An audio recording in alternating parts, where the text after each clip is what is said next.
नमस्कार, जय Shri Krishna. Hello friends.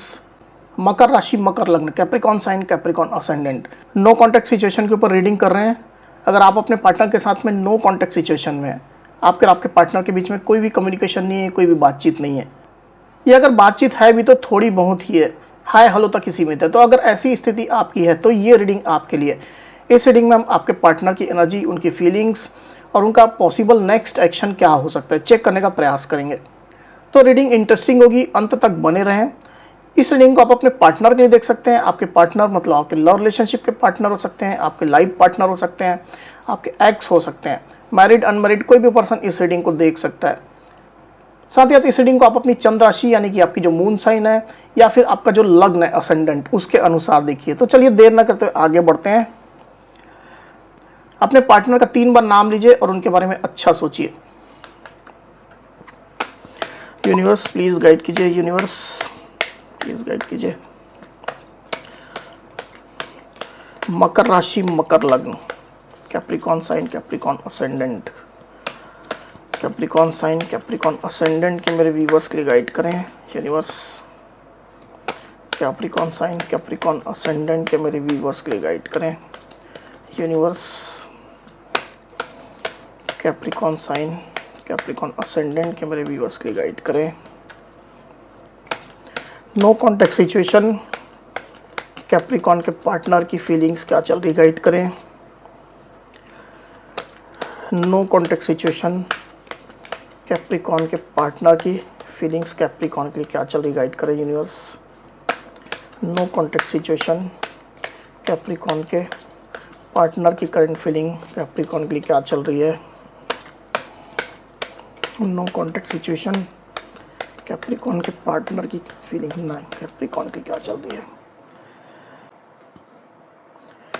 No contact situation, Capricorn के पार्टनर की फीलिंग कैप्रिकॉन की क्या चल रही है, गाइड करें universe.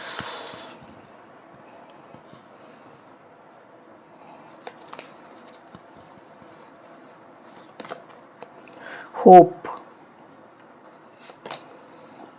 Understanding, escape, ego,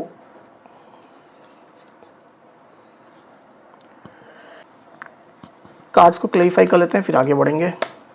universe, hope की एनर्जी यहाँ पर क्यों आई हुई है, ये कार्ड नहीं लेंगे अभी। होप की एनर्जी क्यों आई हुई है, यूनिवर्स गाइड करें।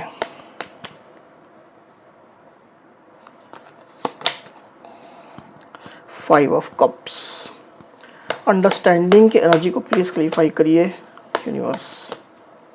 अंडरस्टैंडिंग की एनर्जी क्यों आई हुई है।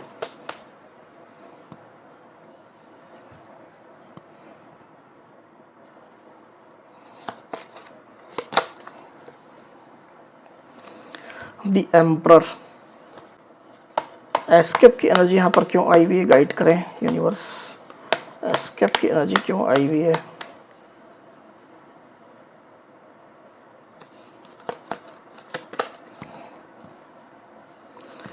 टेन ऑफ पेंटिकल्स, ईगो की एनर्जी क्यों आई हुई है, गाइड करें यूनिवर्स। ईगो की एनर्जी क्यों आई हुई है, गाइड करें।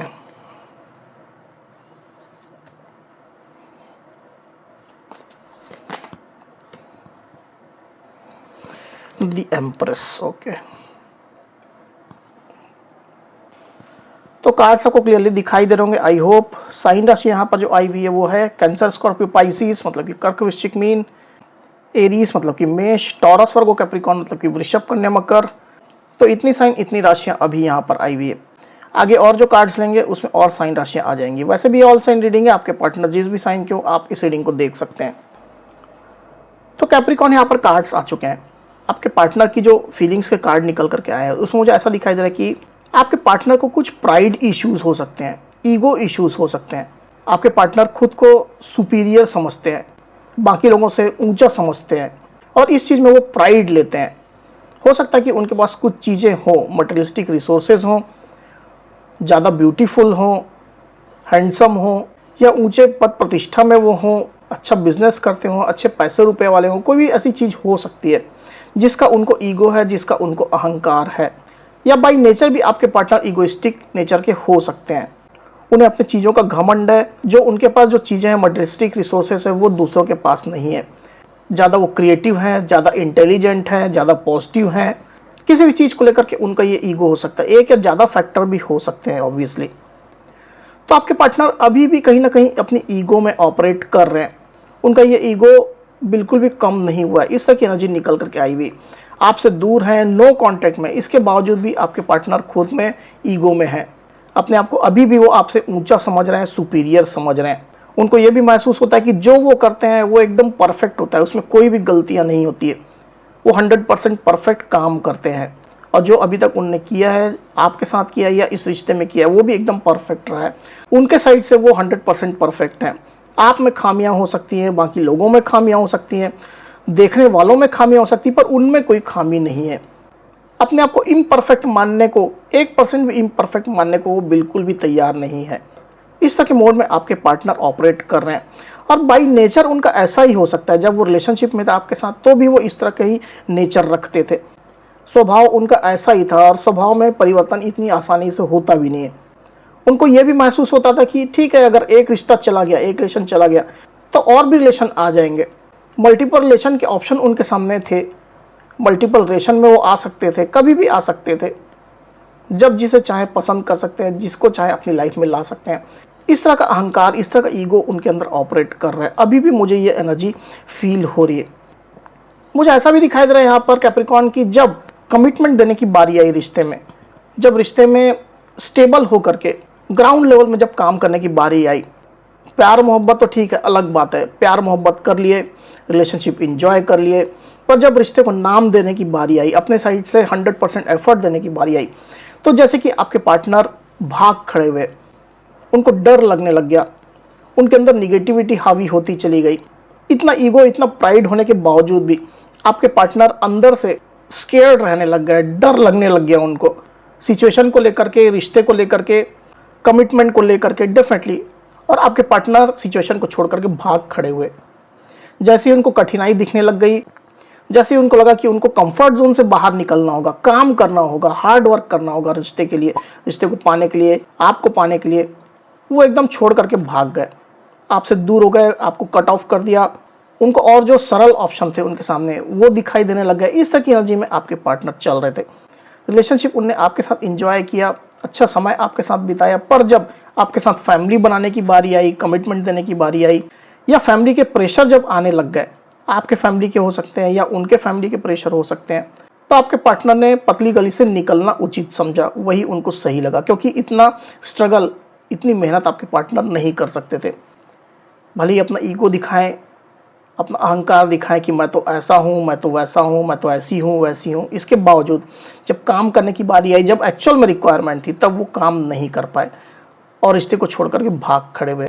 इस तरह की एनर्जी निकल करके आई हुई यहाँ पर कैप्रिकॉर्न, और इसकी वजह से आप लोग के बीच में मतभेद हो गए, अंडरस्टैंडिंग में कमी हो गई, एक दूसरे के ऊपर ब्लेम्स लगाए गए, आप लोग के बीच में फाइट्स, आर्गुमेंट, लड़ाई झगड़े हुए, फैमिली की इन्वॉल्वमेंट भी हो सकता है कि आप लोग के रिलेशनशिप में हो गई। ऐसी स्थिति हो सकती है।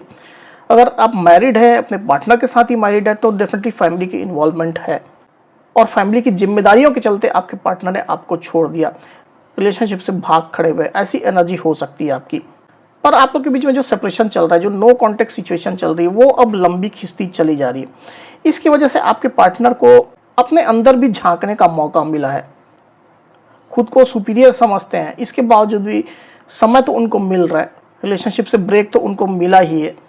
इसकी वजह से आपके पार्टनर कभी कभी अंदर भी झांकने की कोशिश करते हैं, और जब वो अंदर झांक रहे हैं, तब वो सिचुएशन को, तब वो रिलेशनशिप को आपके नज़रिए से देखने की भी कोशिश कर रहे हैं कि ठीक है, हम लोग के बीच में फाइट्स हुए, आर्गुमेंट हुए, लड़ाई झगड़े हुए, और भी कोई मैटर हो सकते हैं इन्वॉल्व, इसके बावजूद भी चलो मैं तुम्हारे नज़रिए से एक बार देखने की कोशिश करता हूँ।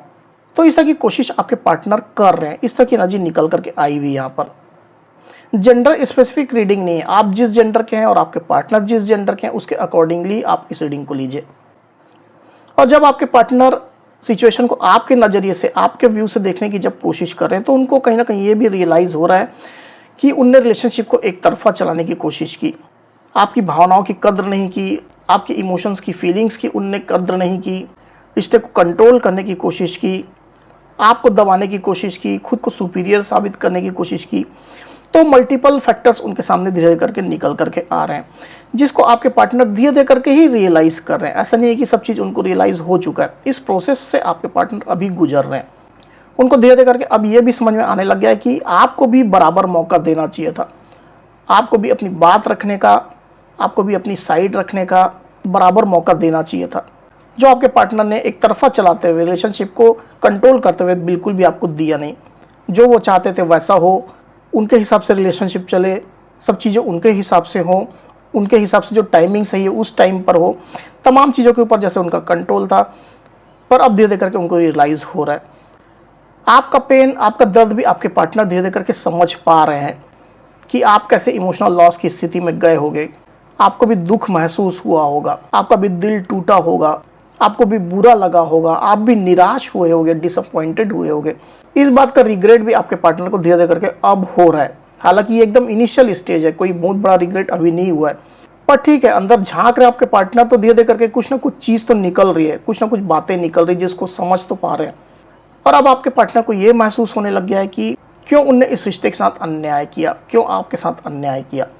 रिलेशनशिप को फिर से पाने की उम्मीद उनके अंदर जग रही है। उनको ये अब महसूस होने लग गया है कि अब इस रिश्ते को नहीं छोड़ना है, इस रिश्ते को फिर से पाया जा सकता है, इसमें फिर से काम किया जा सकता है, इसमें इतनी जल्दी गिव अप नहीं करना है। इस तरह की होप, इस तरह की उम्मीद भी अब आपके पार्टनर के अंदर चलने लग गई है। मे भी ऐसा हो सकता है कि आपके पार्टनर आपके अंदर क्या पॉसिबिलिटीज़ है, आप क्या सोच रहे हो इस रिश्ते को लेकर के, क्या आपकी एक्सपेक्टेशन है इस रिश्ते के बारे में, अब सोच भी रहे हो आपकी नहीं सोच रहे हो, तमाम चीज़ों को लेकर के जैसे पॉसिबिलिटीज़ एक्सप्लोर करने की कोशिश कर रहे हैं। हो सकता है कि वो आपकी एनर्जीज चेक करते होंगे, आपके क्या थॉट्स हैं, क्या विचार हैं, क्या एक्सपेक्टेशन है, क्या सोच है इस रिश्ते के लिए, वो जानने की कोशिश करते होंगे ताकि रिश्ते में फिर से वो कम बैक कर सकें। ऐसी पॉसिबिलिटीज़ आपके पार्टनर ढूंढने की कोशिश कर रहे हैं। चाहे जितने भी आप लोग के बीच में फाइट्स हुए हों, लड़ाई झगड़े हुए हों, ब्लेम्स हुए हों, लीगल केसेस भी हो सकते हैं किसी किसी के साथ में हो, अगर आप लोग मैरिड हैं तो, तमाम चीज़ों के बावजूद भी अब आपके पार्टनर के अंदर होप फिर से जग रही, उम्मीद जग रही है। इस तरह की एनर्जी निकल करके आई हुई है। अब चलिए देखते हैं कि आपके पार्टनर का नेक्स्ट एक्शन क्या हो सकता है। कैप्रिकॉर्न, यूनिवर्स प्लीज़ गाइड कीजिए, कैप्रिकॉर्न के पार्टनर का नेक्स्ट एक्शन क्या हो सकता है, गाइड करें। कैप्रिकॉर्न के पार्टनर का नेक्स्ट एक्शन क्या हो सकता है, गाइड करें यूनिवर्स। नो कॉन्टैक्ट सिचुएशन में कैप्रिकॉर्न के पार्टनर का नेक्स्ट एक्शन क्या हो सकता है।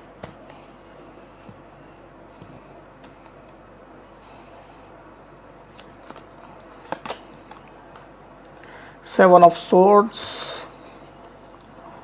Four of pentacles. तो यहाँ जो साइन राशि आई हुई है वो है लिब्रा, एक्वेरियस, जेमिनी मतलब कि मिथुन, तुला, कुंभ, और टॉरस, वर्गो, कैप्रिकॉर्न मतलब कि वृषभ, कन्या, मकर। तो आने वाले दिनों में आपके पार्टनर मुझे कोई बड़ा एक्शन लेते हुए तो दिखाई नहीं दे रहे हैं। आपके पार्टनर आपको मिस जरूर करेंगे, आपकी याद उनको बहुत आएगी, आपकी वैल्यू का, आपकी वर्थ का भी उनको धीरे धीरे करके एहसास होगा। और जैसे जैसे उनको आपकी वैल्यू का, वर्थ का एहसास होगा, आपको काफ़ी ज़्यादा वो मिस करेंगे, याद करेंगे। साथ ही उनको अपने भी एक्शंस याद आएंगे कि कैसे उनने रिलेशनशिप को एक तरफा चलाने की कोशिश की, आपसे बातें छुपाने की कोशिश की, आपके पीठ पीछे कुछ ना कुछ एक्शन लिए, आपको अंधेरे में रखा, मल्टीपल की इन्वॉल्वमेंट उनने की, कुछ ब्लेम्स आपके ऊपर लगाए, तमाम बातें, तमाम एक्शन जो उनने किए हैं पास्ट में, वो उनको काफ़ी ज़्यादा याद आएंगे। इस तरह की एनर्जी निकल करके आई हुई पार्टनर की आपके। पर कुछ मेजर एक्शन तो आपके पार्टनर लेते हुए मुझे दिखाई नहीं दे रहे हैं। हो सकता है कि इसके आने वाले समय में, कुछ समय के बाद जब ये एनर्जी चेंज हो जाएगी तो डेफिनेटली आपके पार्टनर कुछ एक्शन ले भी, ऐसी स्थिति हो सकती है। तो कैप्रिकॉर्न, ये थी मेरी रीडिंग। अगर मेरी ये रीडिंग, ये वीडियो आपको पसंद आई है तो इस वीडियो को लाइक और शेयर अवश्य करिए, साथ ही साथ मेरे चैनल को अवश्य से सब्सक्राइब करिए। तो इस तरह की गाइडेंस वीडियो लेकर के आपके सामने मैं फिर से हाजिर होऊंगा, तब तक के लिए बहुत बहुत धन्यवाद।